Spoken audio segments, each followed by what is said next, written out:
The following program contains graphic descriptions of events including crime scenes of actual murders. Parental discretion is advised.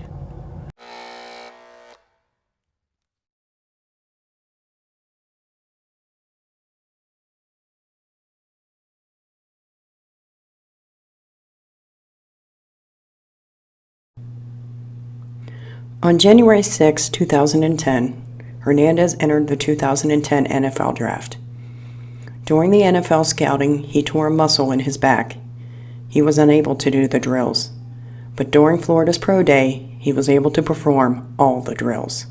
His 40-yard dash time was ranked as fourth of all tight ends in the NFL. Despite his great stats, he wasn't drafted until the fourth round by the New England Patriots.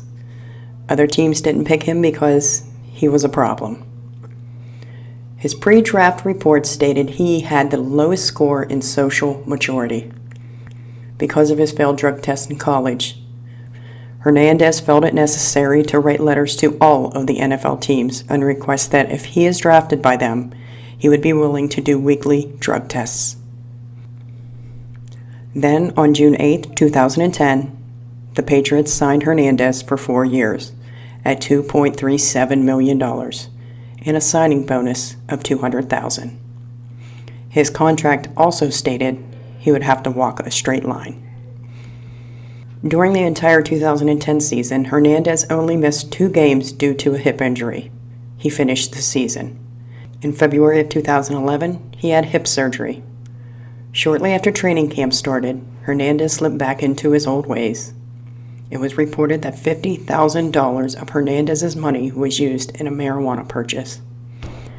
Then in December of 2011, they announced he was voted to the 2012 Pro Bowl as an alternate. During the entire 2011 season, Hernandez continued to break records. Then in August of 2012, the Patriots signed him to a 5-year extension with a $40 million contract and a $12.5 million signing bonus.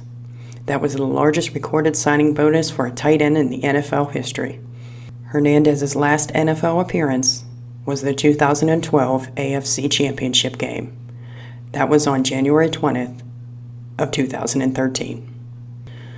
Despite not getting along with a lot of his fellow teammates, he was considered the hardest working member.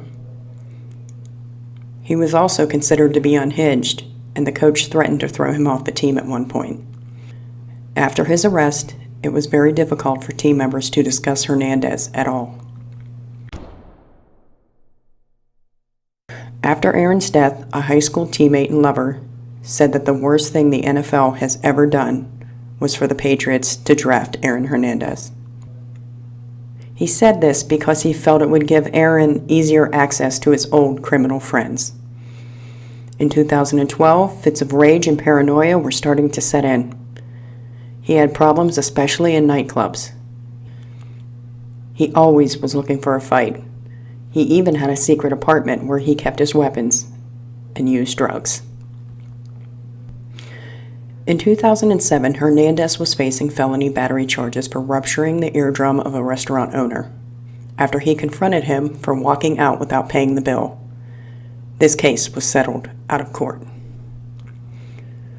Later that year, 3 men were sitting at a traffic light, and 2 of them were shot.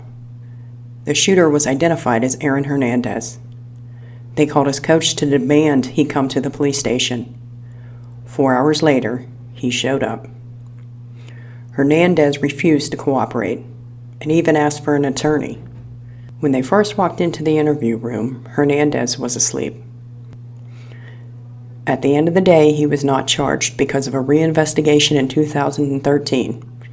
It had proven he was not the shooter.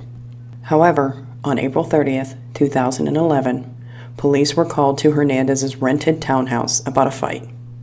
Then in 2012, another shooting inside a car in Boston's South Side. 2 immigrants from Cape Verde living in Dorchester were gunned down. Witnesses placed Hernandez's silver SUV at the scene. They also heard him yelling into the other car. Both men died from their gunshot wounds. Then in May of 2014, Hernandez was indicted on murder charges for the shooting of the 2 immigrants. Hernandez's attorney argued that they had the wrong guy.